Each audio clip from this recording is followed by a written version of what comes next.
Hey there, and welcome into the Maybe I'm the Crazy One podcast. And I'm your host, Alex Chandler. Never being one to share the same take with anyone I know, I figured I'd start by taking down my ideas and then sharing them with everyone else. Every week, we will explore parts of the sports world, and I will give you my viewpoints and what I think. Maybe I'm a genius, or maybe I'm just crazy. Tune in with me and find out for yourself.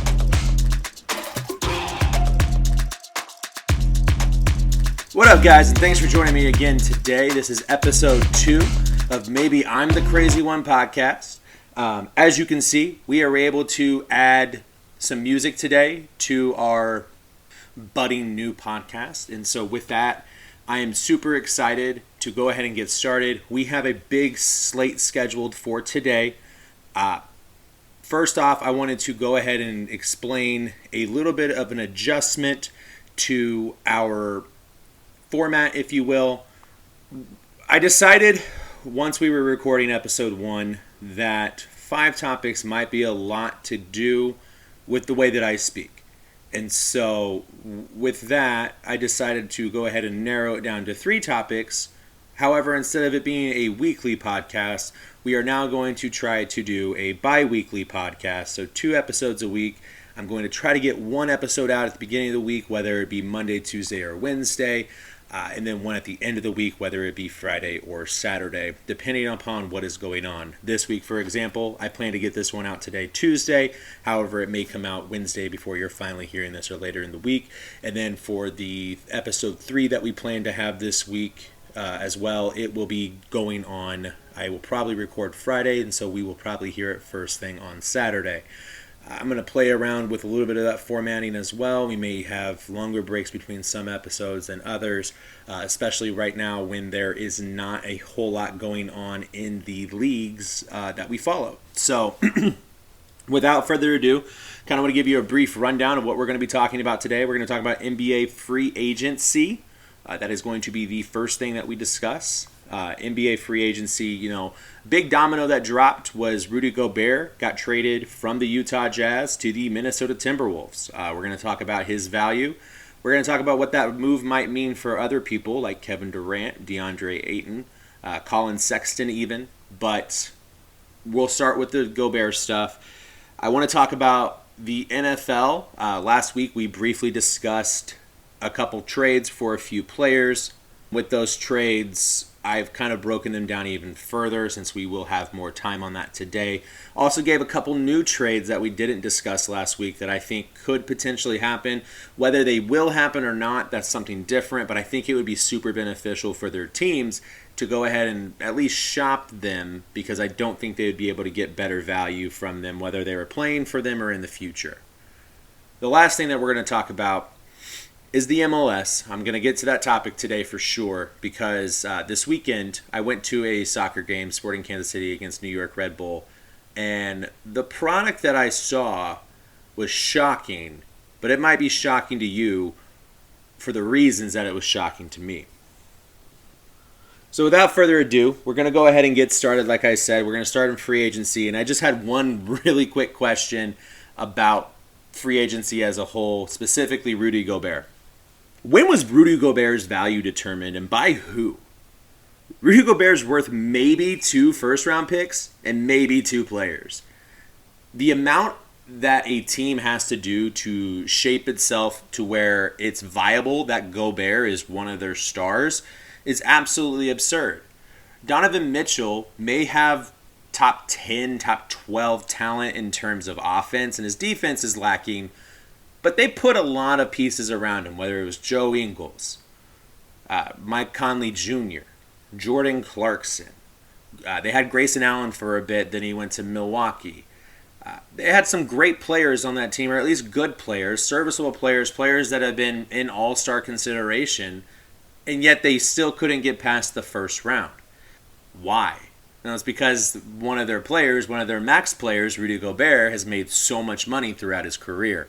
As well as, it being a $28, $29 million cap hit per year that the man has been on with Utah at least the last few years. Now, don't get me wrong. He's Defensive Player of the Year 3 times for a reason.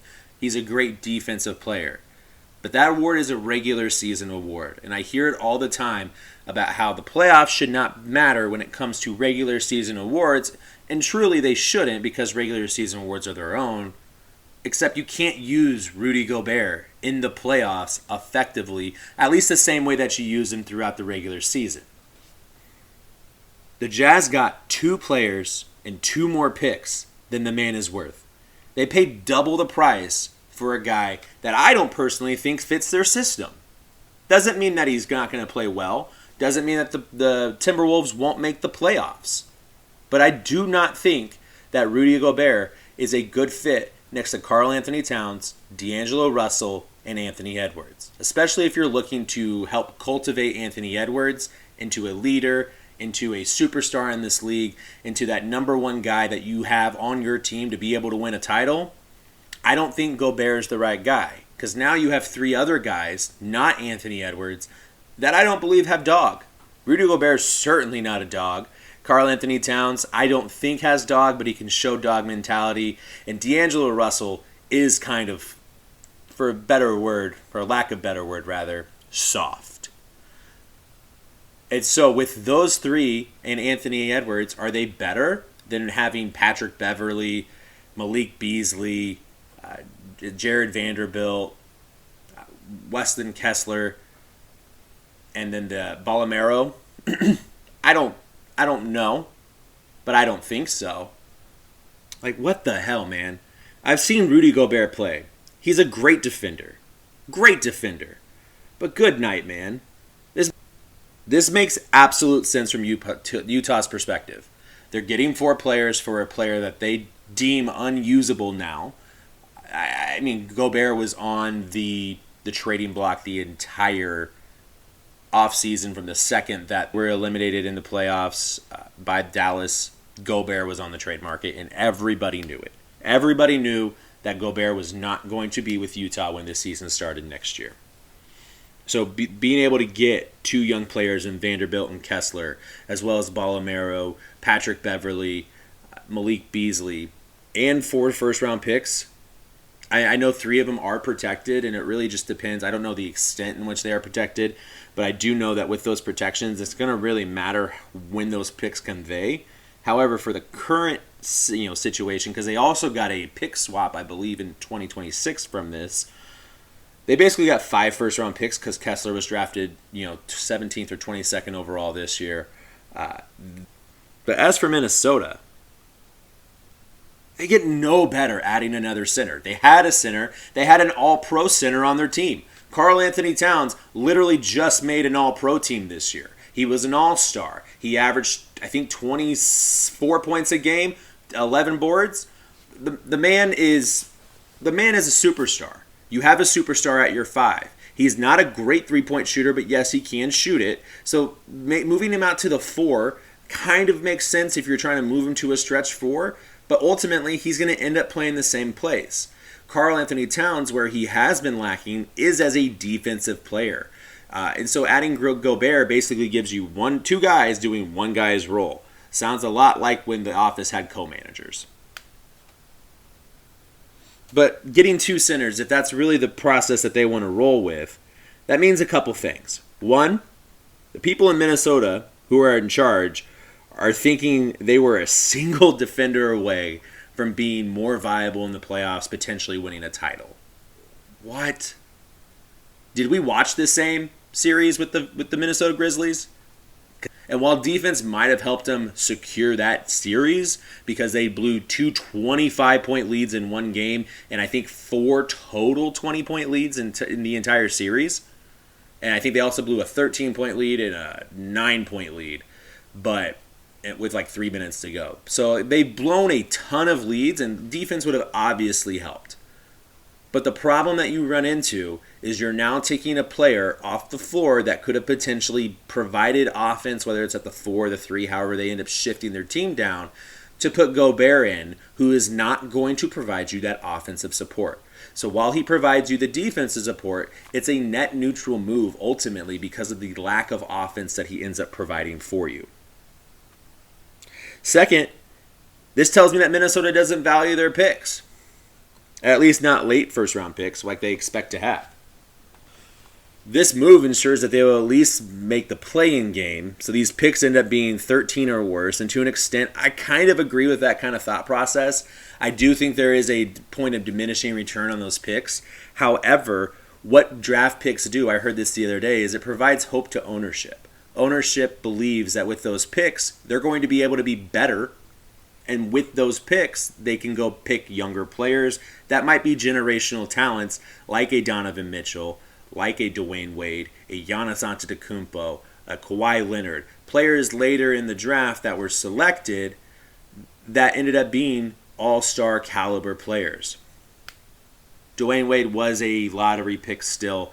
Those things still exist. I just use them in the terms of macros.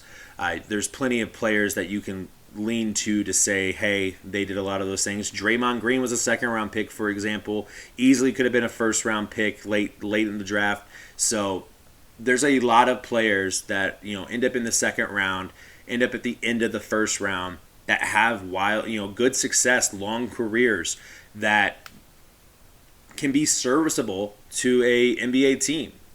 And so with that information and knowing that information, while I agree that they're not as valuable as a top 12 pick or even a top 8 pick is kind of where my line typically gets drawn. Is there's usually about 8 players I believe in each draft are going to be great players.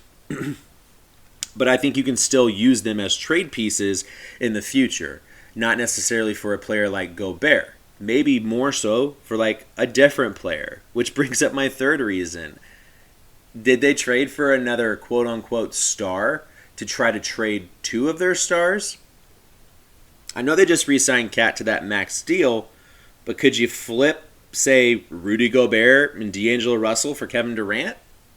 What about a lesser, potentially better-fitting Gobert for Simmons? Would you get less blowback for trading 4 first-round picks and 5 players for Rudy Gobert or Ben Simmons? Really think about that one for a second. Is it better for the Timberwolves to trade for another player, to go and get another player, because that player deserves all the things that you gave up for him? However, you would get ridiculed by the media, by the NBA themselves, by other players, by your own team, maybe even potentially. And I think right now, with all the problems that Ben has, trading 4 picks and 5 players for him would have been terrible. However, if you trade Gobert for Ben Simmons, Ben's a better player than Gobert. No ifs, ands, or buts about it. He's younger. He's as good on defense. He's as tall as Gobert. The only thing he's missing is a little bit of the strength and the confidence to shoot the ball, which Gobert doesn't really have either. So with a team that's comprised of D'Lo, a shooting guard, whether that's Anthony Edwards or somebody else, just basically another wing player, Anthony Edwards, Ben, and Cat be better? Because I think that fitting that spacing makes a whole lot of sense. You could even go one step further, play D'Angelo off the ball, let Ben bring the ball up, be your 1. You could play a stretch 4. You're gonna lose a little bit on offense, but ultimately you're gonna be in a better spot because you're gonna have a better distributor of the basketball. I think Ben Simmons is absolutely a better distributor of the ball than D'Angelo Russell is. Ultimately, the prize this offseason is not Gobert. It's not Ben Simmons. It's the guy that I kind of glanced over there for a second because I don't see it being a real possibility, but that's Kevin Durant. And I floated the KD thing out because, honestly, I'm shocked he hasn't found a team yet. And so I started thinking about teams that might be in the process of trying to trade for him but needed to move pieces, which is why the entire Gobert thing came to my head. But, really, honestly, I'm shocked he hasn't found a team. And, I know it went viral this weekend before the Rudy Gobert trade, but not to be windy, but I wonder why that is. I wonder why that is. And honestly, I don't even think, once I sat down and thought about it, that it was even that trivial. I think the Nets had the trade value Minnesota had for Gobert. Once Gobert got moved, Sean Marks in Brooklyn said, we need to do more than what they just got for Rudy Gobert in Utah. And I hate that. I think that entire mindset is bullshit. I don't like the let's do better than X trade. That's how you end up with empty value players and empty value deals. Let me put this out there for you. I know Andre Drummond provided some value last year to the Brooklyn Nets down the stretch, but ultimately it was for naught in that Ben Simmons, James Harden trade. Seth Curry provided more value to the Nets than Andre Drummond did, but they both provided value. However, I think that deal gets done without Andre Drummond being added. However, Andre Drummond was added for empty value due to the cap concerns and cap constraints that had to be hit. Okay, I get that. But at the end of the day, I don't like adding players to trades that don't need to be added to trades because because we're throwing them in there. Like, give me this person and this person just because. That's not how value should really add up and work. I am a firm believer, however, that you should trade for what makes sense for your team. And unless you're getting draft picks back as your additional incentives, I don't care what players you give me. The only players that matter in trades are the stars. And like we talked about the picks earlier, which is another reason why I believe that empty value is a thing, but we talked about these picks earlier. We talked about how at a certain point, it's less likely that you're going to find a star and you're finding a guy that you're going to pay for a few years and then throw out. Whether it's restricted free agency or unrestricted free agency, whatever it may be, you're going to be giving this player up basically within a few years or signing him to a deal that's probably over the market value because that is how all deals in the NBA are done. Very rarely are you going to find a deal in the NBA that's not an overpay once it's made and the market readjusts and in a couple years it's not an overpay. There's very few instances of the 4 for 52 that Steph took that end up being team friendly and abilities, and having the ability to move forward. Steph is an anomaly in terms of his contract and the way that his career is shaped out in Golden State. More often than not, what ends up happening is you trade for these older picks, or later picks rather, not older picks, but later picks in the draft, and don't get a whole lot of return for them, and after the end of 4 years, they're not playing for you.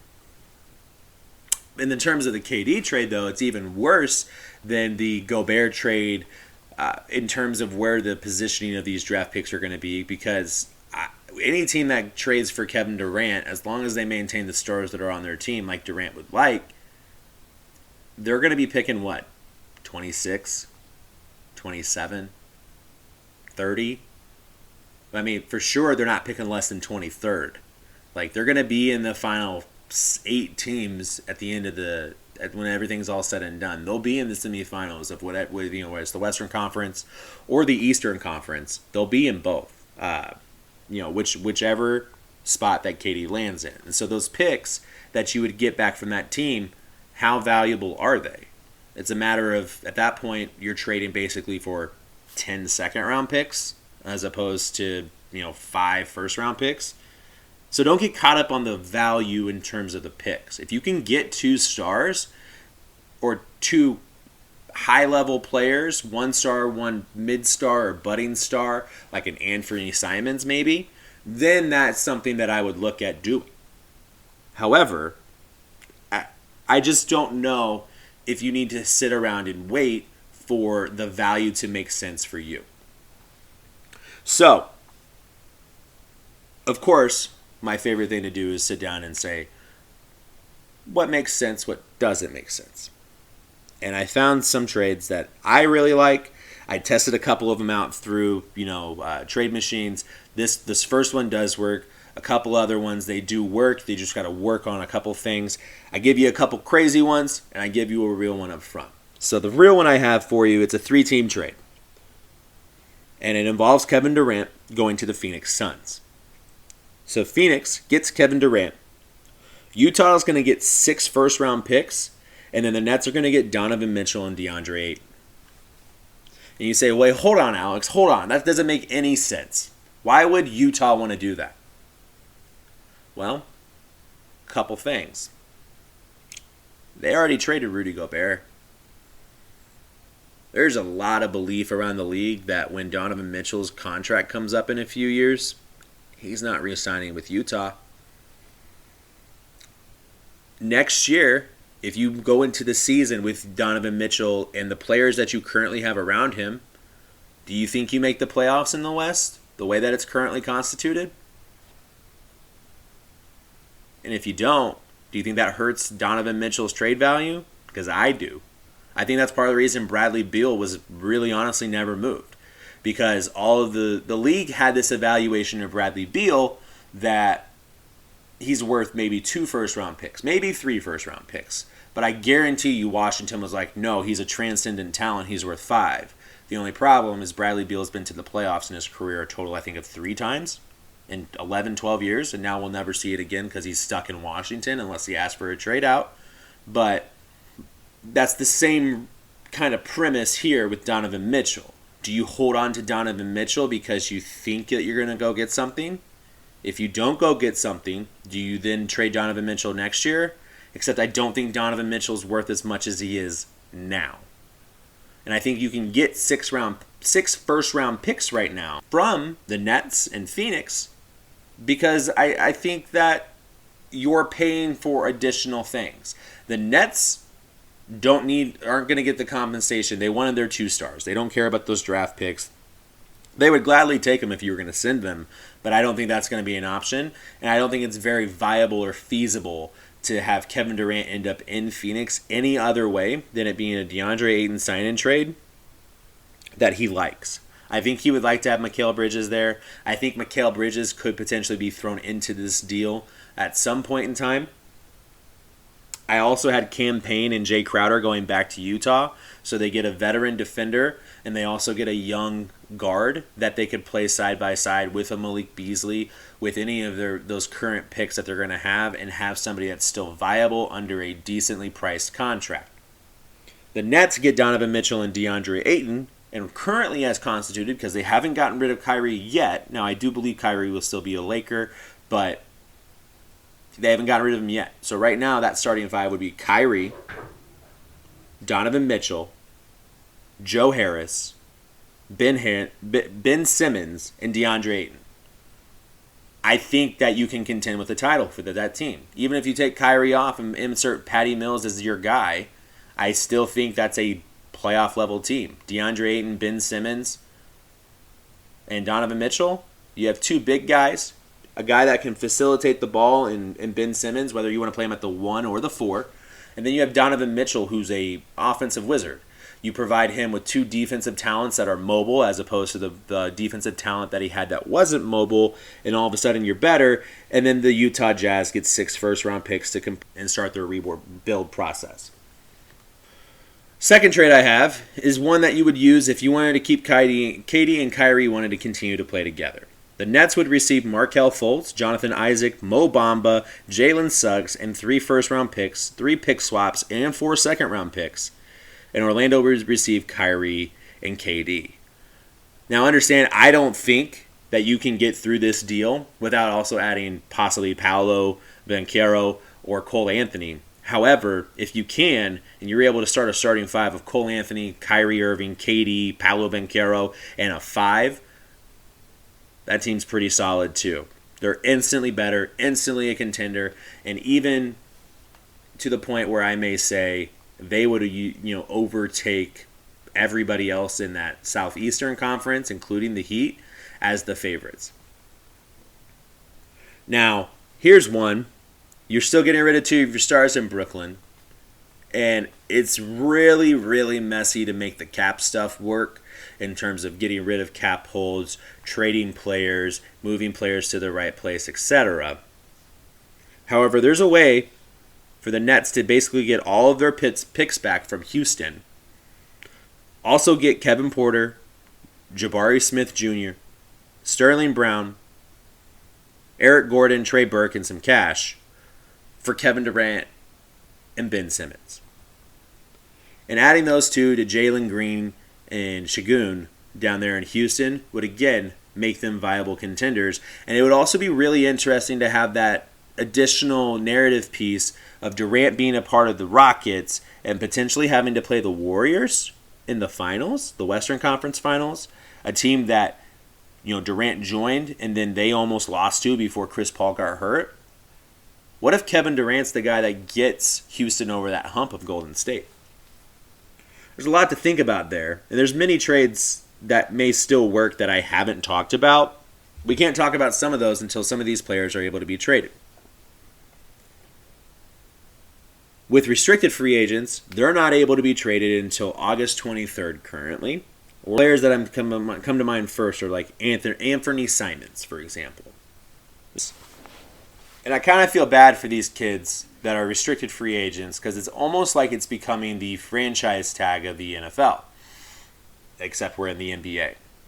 With the restricted free agency, what happens, in case you aren't aware, in NBA teams, for second-round guys, as well as guys who have a team option from a first-year guy that's declined, so in DeAndre Ayton's example, then they become restricted free agents. With a restricted free agent, they're allowed to negotiate with whatever team they want. However, their original team has the ability to match any of the contracts that are provided. So whatever deal you were willing to sign, your team basically gets 3 days to match that deal. And restricted free agency, with a few exceptions lately, has been, we're going to go ahead and just re-sign you to a big deal, and then in a couple years we'll trade you with the poison pill incentive for some of the Supermax guys, and then for guys who don't have the Supermax, like Anthony Simons, they just get traded. They agreed to stay with this team. They're going to keep working. They said, hey, even though I don't want to sign this deal necessarily with you, I'm required to sign it, so I'm going to sign it. And it kind of just feels like it's turning into the NFL franchise tag for the NBA. Because at that point, if a team signs a restricted free agent to a 3-year deal and you match it, then you got that player for another 3 years on top of the 4 that you already had him. So now he's 7 years into the league of an 11, 12-year career. He's halfway through his career, and he might be on a team like the Wizards, like the Magic, like a team that isn't viable, but he's been a role player, so he also can't really request a trade. The only way he can get out is if he's cut, but then a role player who's cut is less likely to make the money that he deserves to be making. And so I'm not a huge fan of the way that restricted free agency has actually worked. I think if you're going to do that, it has to be done on a 1-year cycle. And I don't think it should be for everybody. I think if there's a player who has been an all-star, a player who's made an all-NBA team, a player who has won any type of end-of-the-year award, I don't think they should have to qualify with restricted free agency. I think that's fair. If you want to retain your glue guys, your guys that are good for your team, that aren't a superstar or a max-level player, with restricted free agency, you're typically doing that on 1 to 2 year terms anyway, so you're not locking that player in for a long-term situation, like Theo Pinson, for example. Theo Pinson signed a 1-year, $1.7 million offer, I believe. And so Theo Pinson with the Mavericks will be back there next year, but next year he'll be an unrestricted free agent. I think that's the right way to do it. However, for a player like DeAndre Ayton, Colin Sexton, hell, even Jalen Brunson, like those guys, they deserve not to be unrestricted, or they deserve to not be restricted free agents. They deserve to be unrestricted free agents. And ironically, those are the 3 restricted free agents that ended up probably going to be going to different teams. If Colin Sexton and DeAndre Ayton don't go to different teams, it's because they signed their qualifying offers and they had no other opportunities available to them. So I really do believe that we are getting closer and closer to these things changing, hopefully, but right now it just leaves a sour taste in my mouth, to be completely honest with you, because I think those guys deserve to be on a team that wants them, and I think it wants them for the value that they think that they're deserved. I think that's a bigger problem than we give credence to. But again, that's for a different day. That's not necessarily for today. Because we got to move on. I've spent a lot of time on the NBA today for sure, and I need to get to some NFL topics as well. Last episode, I highlighted a few players that I had trade questions about. Today, I'll go a little deeper. And what I mean by that is I'll go a little bit deeper into one of the trades that we discussed last week. And then I'm going to give you a couple other trades that I think should be made by their teams. And then a couple trades that I think maybe they should work. But really, if they keep the players, they'll be fine either way. However, I do believe that the team would be better off if they were to trade the player.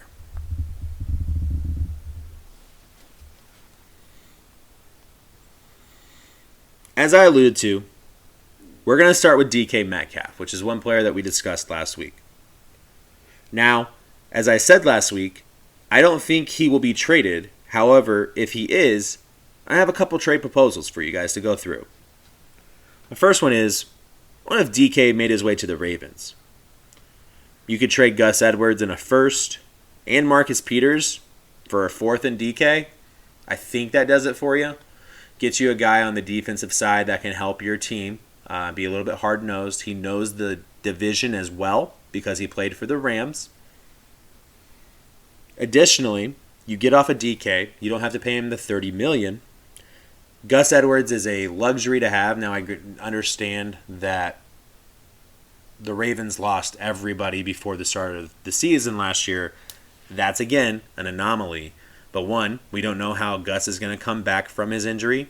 Two, Seattle likes to have extra running backs, so having a guy up there to be able to spell whether it's Chris Carson, if he comes back from his neck injury, if it's, a rookie that they have, if it's some guy that they sign off the street. It doesn't really matter to me. They have the ability to add him to that stable and have somebody there, as well as getting a first-round pick back for DK, and he was only a second-round pick, so you're upping your value that you started with him. For a team missing a franchise quarterback, that package to them may be worth it because then they can then package that first-round pick as well as potentially another player in the future to go up and get a quarterback without truly mortgaging the entire future. The Ravens, on the other hand, get a huge target for Lamar, who can play outside the numbers, inside the numbers, basically wherever you want him to. And if there is questions about Lamar's accuracy, this provides him a big target with good hands that is able to go up and get that ball for him, and then you can truly evaluate, is this a Lamar problem, or is this our receiving team's problem? I got another one for you. What about DK to the Vikings? JJ came out a couple weeks ago and said they're no longer a run-first team. So would Seattle agree to a Dalvin Cook, 2 2s, and a 6th for DK? You get a high-level top 5 running back. Granted, he does have injury concerns. He always has in the league. However, when he plays, he excels and is exceptional. Also, he doesn't miss a ton of games. You're probably going to get him for about 12, 11 games a year. However, in those 12 to 11 games, he's still going to end up 7th, 8th, 9th, all throughout the entire league in terms of the amount of rushing yards he has, amount of carries, amount of just total scrimmage yards, everything combined. He ends up being a top 10 player when it's all said and done at his position. You're trading him for DK, another guy who typically, for at least the short time of his career, has been a high-end guy in terms of production. Maybe not the wins, but in production, just solo usage, he has been great. But with Dalvin Cook's contract, you can get rid off of him this year for just $6 million in dead cap at the end of this year. If Seattle does not want to move forward with Dalvin Cook, cut him. You could go trade him again and carry the dead cap space there. You could keep him, pair him with whatever quarterback you draft, or if you believe that Drew Lock or Geno Smith are the guy, or that you can get somebody else in free agency, then utilize that pick, elsewhere on the offense, and then have, your rebuild that take less time. Additionally, Dalvin Cook is used to not really winning a whole lot of stuff in Minnesota. So I think moving to Seattle, a team that is known for having a winning culture, granted, I don't know how much of that was Russ versus Pete. We'll find out this year. However, with a team that has a winning culture, I think he would be willing to lose the short term to win the long term as well. Additionally, the way that DK's contract breaks down, you could technically play play with fire and let him run out the $3 million on his deal this year, and then sign him to a bigger long-term deal at the end of the season, just because of the way that the NFL structures their contracting. However, that also works with their cap because it saves them a few dollars on their cap, about I think it was $12 million, which also then helps with their tax bill and everything else. Lastly, it gives them a receiving core of DK, JJ, and Adam Thielen to go along with Kirk Cousins, who, for all of his irredeemable qualities, can throw the rock. Like, he can get that ball down to them. He is decent at that. He's got some head problems in terms of, can I trust him in big moments and big situations? But other than that, the actual quality that Kirk provides, solid. Just spent a lot of time, though, talking about good running backs, good receivers. What if I talk to you about a running back that's good at doing both of those? Running backs, for young quarterbacks, inexperienced quarterbacks, or even just downright bad quarterbacks, they're great for those teams. If Dalvin Cook were to be traded to Seattle, he would help Drew Lock and Geno Smith immensely. So then that gets me thinking, is there any running backs that could potentially be on the market that could make impacts on new teams? And I look around and I say, hold on a second. If you have a young quarterback, don't you want a good running back? Don't you want somebody back there that you can trust? And if you have a young quarterback, don't you want to get them some weapons as well? That way they have somebody to throw to. That way they can, you can truly evaluate the player like Miami did this year with Tyreek and Tua. Why can't Christian McCaffrey be traded to the Bears? Think about it. Right now, if you look at the Bears roster, you got Vallis Jones, Darnell Mooney, Byron Pringle, Equimania St. Brown, and a bunch of guys that you signed at the end of the year on non-guaranteed contracts. That's the list. You want to throw in your tight ends, you got Cole Kmet as well. Congratulations. You're the fourth place team in a division that has the Lions. And that's not Justin Fields' fault. Justin Fields is a great player. Justin Fields deserves to be in the conversation with last year's draft class in terms of the best quarterbacks from the class. At least I believe so in his talent. But he has nobody to throw it to. He has to hand it off to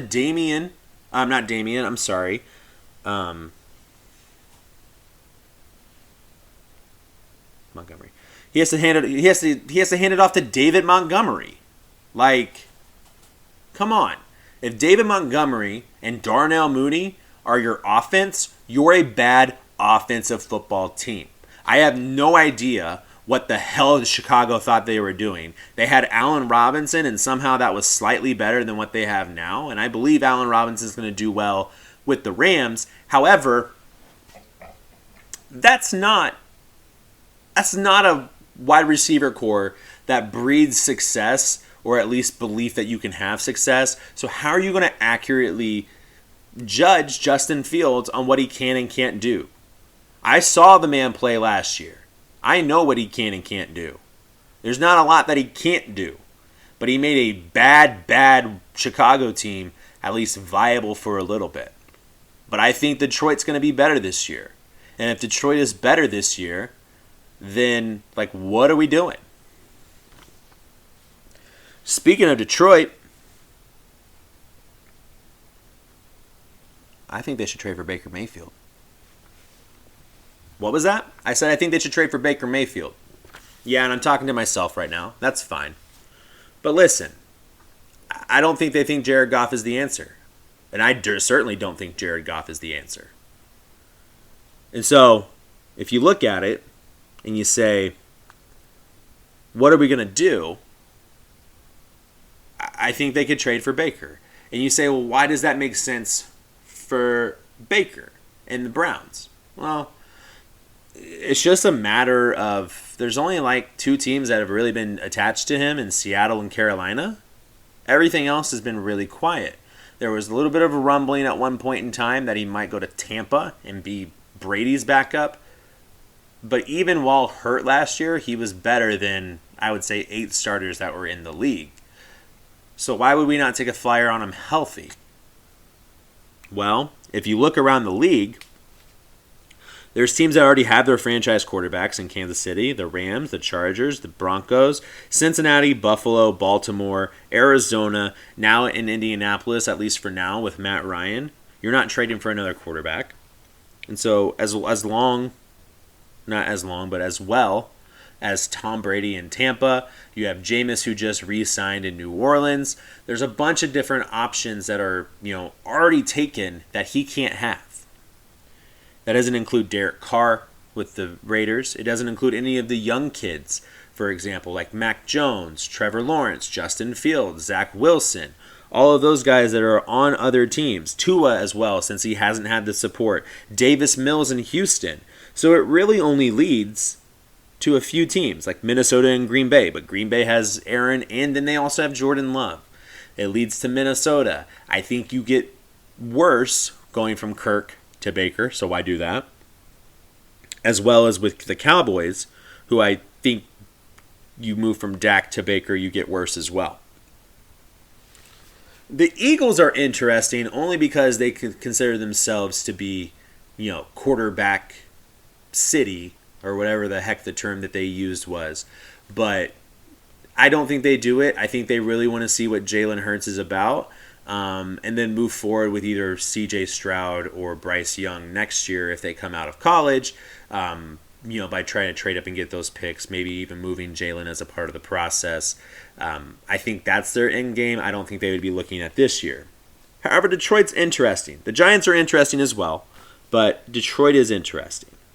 Could you move Jared Goff in that trade? Probably not, but you're the Lions and you can get off of Jared Goff's contract relatively easily next year because most of the dead money is with the Rams, as well as the dead money that you did carry is mostly taken care of this year. The guarantees for next year and the year after are very small. So could you move Jared Goff? Or not move Jared Goff, sorry, but could you move for Baker Mayfield and get better? I think so. Additionally, with the Giants have Daniel Jones as their quarterback. Unless your goal is to get a top 5 pick next year to draft another quarterback and be in this same loop for another 3 to 5 years, why don't you take a flyer on Baker? You could trade Daniel Jones back in the process. His 5th-year option's already been declined, and so he's not going to be very expensive as a backup for Cleveland in case Deshaun Watson is out for the full season. Additionally, it gets you a player that potentially wants to be there as a fresh start. And in Baker's case, you do get a fresh start with a coach in Brian Daboll who just moved Josh Allen from being a guy who everybody was like he was overdrafted to being a guy that is, now considered a league MVP or in conversations with it. So I think that makes a lot of sense for them. But ultimately, I don't think that move happens either. I do think Seattle or Carolina just make too much sense, specifically Seattle, which then leads me back to the previous conversation. Would Baker and Dalvin Cook work? And I think it would. But again, we can have those conversations a different day. All of those were not planned as well with cap considerations in mind, so be mindful of that. 2 other ones that I wanted to throw out as well. These are just flyer ones that would make sense for their teams, but not necessarily end-all, be-all trades or trades that need to happen.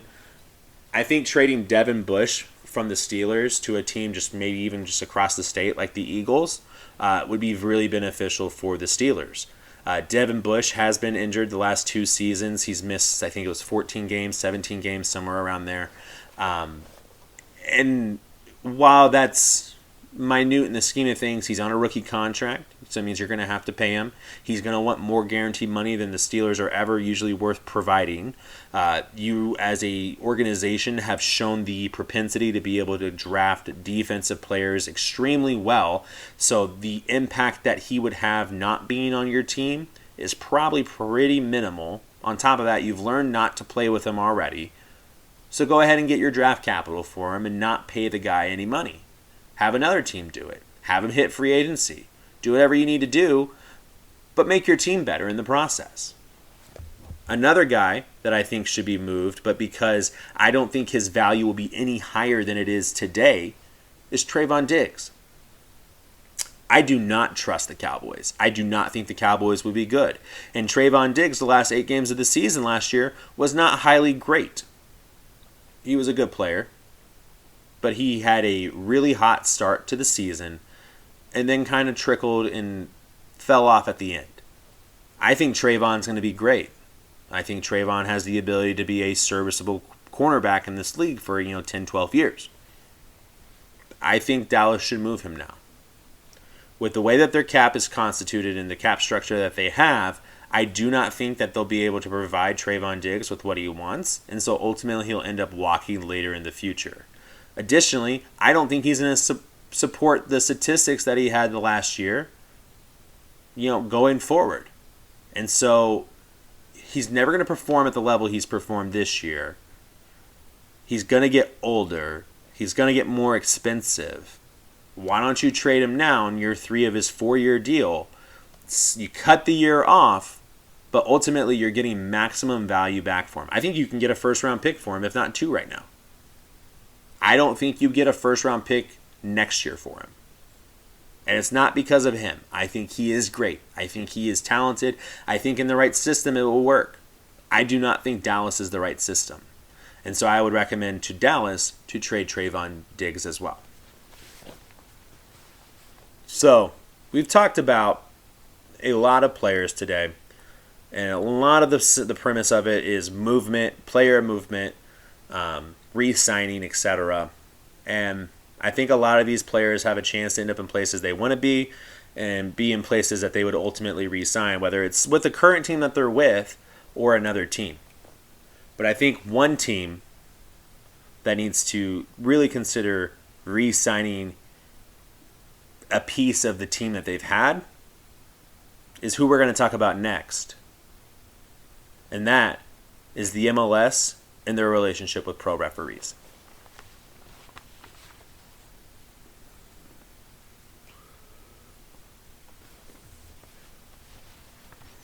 This is a call to action by the fans of MLS soccer to Don Garber. Fire or terminate your agreement with pro referees, the organization, and hire your own damn employees. The level of officiating that we currently have in the MLS is terrible. More and more pro officials are being brought in with what seems to be less and less of a requirement to provide consistent quality calling results. And what I mean by that is that we do not call calls consistently the same way. There is a rule book. That rule book is up to interpretation. I absolutely understand that.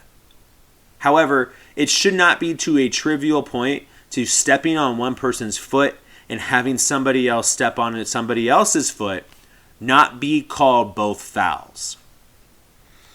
8 years ago, when there was a lockout threatened by pro and the union officials for the officials themselves, there was a problem with consistency in calls.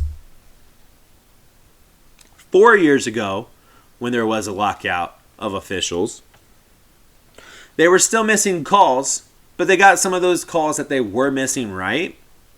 But the problem was when they were missing calls, they were missing calls like in the 89th minute handball in the box that would have led to a penalty kick that may have won the game.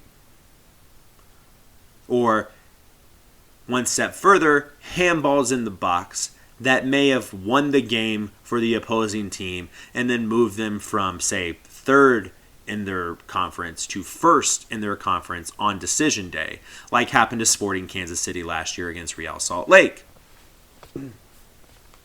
Real Salt Lake. But it seems like today, it's no longer about missing calls because they're not making the calls. When VAR was instituted, I remember the first season we used it. It seemed to be seldomly used. There was, I think, in the 17 games in the season that we went to, VAR was used twice. Today, I sit here. It's July 5th.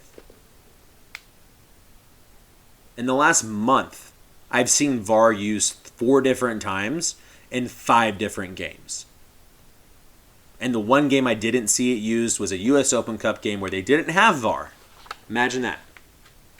It almost seems like the 3 people that are in charge of running the field, I don't count the 4th official because they're there to do the board, to communicate with the managers, etc. But the 3 that are on the field, running the game, it seems to be that they don't want to make those calls and they can't react consistently when they are required to do so. This last weekend, like I alluded to at the beginning of the show, I went to an MLS soccer game, New York Red Bull visiting Sporting Kansas City. I watched Marcus de Oliveira call a game between New York Red Bull and Sporting Kansas City in person. He called 30 total fouls, 20 on New York, 10 on Kansas City. That number's more jarring than it actually is, but for this purposes, at the end of the game, Sporting got 3-4 fouls, I think, in the last 9 minutes, while New York only got 1 because they were simulating, but that's a different conversation for a different day, Mr. Garber. However, out of the 10 fouls that Sporting Kansas City were called for, 6 of them happened to be like a similar occurrence that occurred. It was basically stepping on the foot, removing the foot from the leg, basically on a plant, not on a plant foot, but like on a kicking foot, whatever it may be. It was a small ticky-tack foul that occurred multiple times.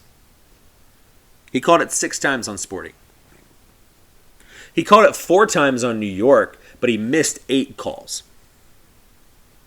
There was also times when our team here saw a player, a tall player, a forward, try to go up and get the ball against a shorter player, a defender, on the opposing team, and I now know what his entire body looks like because his shirt was pulled off almost, his pants were pulled down. All of these things were occurring, and he called 2 fouls. He received 19 balls of service. I watched it happen 11 times that he was fouled. They called 2. So I have an idea for you, Mr. Garber. Since you're vying to be the 3rd most watched sports program in America, or for team sports that is, behind football and basketball, or NFL and NBA, how about you take a page out of their book? Maybe hire your own employees to officiate your games. The NFL has its own officials. The NBA has its own officials that it hires for the NBA, but it also hires for the G League and partners with the WNBA to make sure that they have officials for all of their games. And MLB umpires are not only MLB officials or employees, but they're also the strongest union group out of all major sports. The NHL, just for brief measure, because we still like to look what's below us, has their own officials as well. Yet MLS not only doesn't have their own officials, they utilize a company called Pro. It's professional refereeing organization that does not have at least a transparent governing body. I can't tell you what was missed and what wasn't missed by these players per pro, or per these officials per pro. I can't tell you what they did, right and wrong, in the letter of the law. The NFL comes out and says, this call was right, this call was wrong. You can finish a game under protest in the Major League Baseball, and then Major League Baseball will come out and say that was right or that was wrong, and most of the time that's wrong. But they still let you do it. And in the NBA, you have the 2-minute report. And these are all things that are possible to be done when you have your own employees. So again, MLS, Don Garber, I am talking directly to you. Stop accepting mediocre results from individuals who directly impact outcomes of your games that are not soccer players. Not from management, not from officials, not from fans. If we're not as fans able to tell an official that they fucking suck, then they better not be able to fucking suck. And with that, that's our show. I appreciate everybody who listened today. Please like, rate, subscribe, provide comments. All of your feedback is welcome. I love every one of you for listening. Please continue. And if you have any questions, concerns, comments, please write to the show. I'd love to get some of those things in there. If you have topics you want to hear, please provide them to me, and I will be glad to discuss them with you. Maybe I'm crazy. Maybe I'm a genius. Some of these things we'll find out. Thank you for your time.